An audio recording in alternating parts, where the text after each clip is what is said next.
الله أكبر.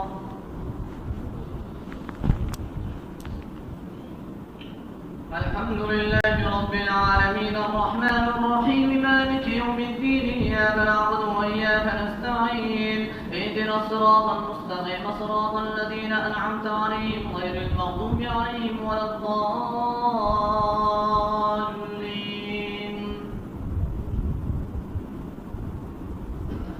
قالوا ادع لنا ربك يبين لنا ما هي قال إنه يقول إنها بقرة لا فارغ ولا بكر عوان بين ذلك فافعلوا ما تؤمرون. قالوا ادع لنا ربك يبين لنا ما لونها قال إنه يقول إنها بقرة صفراء فاقع لونها تسر الناظرين. قالوا ادع لنا ربك يبين لنا ما هي إن البقرة تشابه علينا وإنا إن شاء الله لمهتدون. قال إنه يقول إنها بقرة لا ذلول تثير الأرض ولا تسقي الحرث مسلمة لا شد فيها. قالوا الآن جئت بالحق فذبحوها وما كانوا يفعلون. وإذ قتلتم نفسا فادارأتم فيها والله مخرج ما كنتم تكتمون. فقلنا اضربوه ببعضها كذلك يحيي الله الموتى ويريكم آياته لعلكم تعقلون.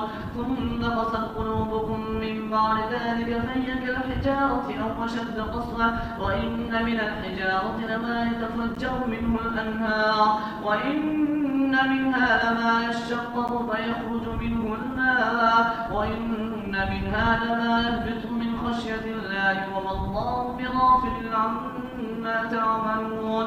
أفتطمعون أن يؤمنوا لكم وقد كان فريق منهم يسمعون كلام الله ثم يحرفونه من بعد ما عقلوه وهم يفعلون. الله أكبر.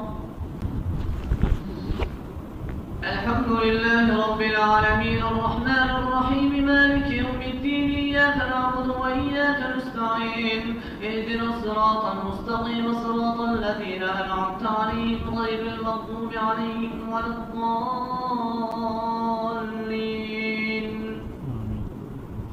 وإذا لقوا الذين آمنوا قالوا آمنا وإذا خلا بعضهم إلى بعض قالوا أتحدثونهم بما فتح الله عليكم ليحاجوكم به عند ربكم أفلا تعقلون. أولا يعلمون أن الله يعلم ما يسرون وما يعلنون.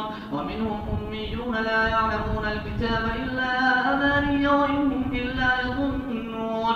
فويل للذين يكتبون الكتاب بأيديهم ثم يقولون هذا من عند الله ليشتروا به ثمنا قليلا فويل لهم مما كتبت أيديهم وويل لهم مما يكسبون. وقالوا لن تمسنا النار إلا أياما معدودة قل أتخذتم عند الله عهدا فلن يخلف الله عهده أم تقولون على الله ما لا تفعلون.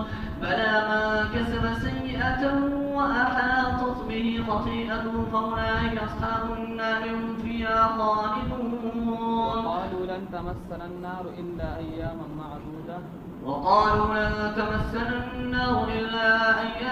معدودة قل أتخذتم عند الله عهدا فلن يخلف الله عهده أم تقولون على الله ما لا تفعلون.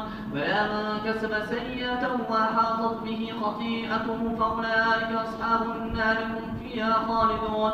والذين آمنوا وعملوا الصالحات أولئك أصحاب الجنة هم فيها خالدون.